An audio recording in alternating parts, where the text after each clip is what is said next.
Ito ay isa sa mga tanim ko na rosas at napansin ko itong tatlo na magkakasunod-sunod na ito.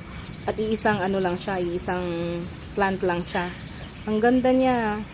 Kaya dinocument ko na naman kasi nakita ko kung paano malanta si first, tapos pag full bloom ni second, pag full bloom ni third, tapos yung pagkalanta din ni second at saka ni third hanggang day 11 lang siya kasi kinat ko na siya ng kinat ko na siya ng day 12 kasi kailangan makat para mamunga, sabi nung sa akin nag-a-advise.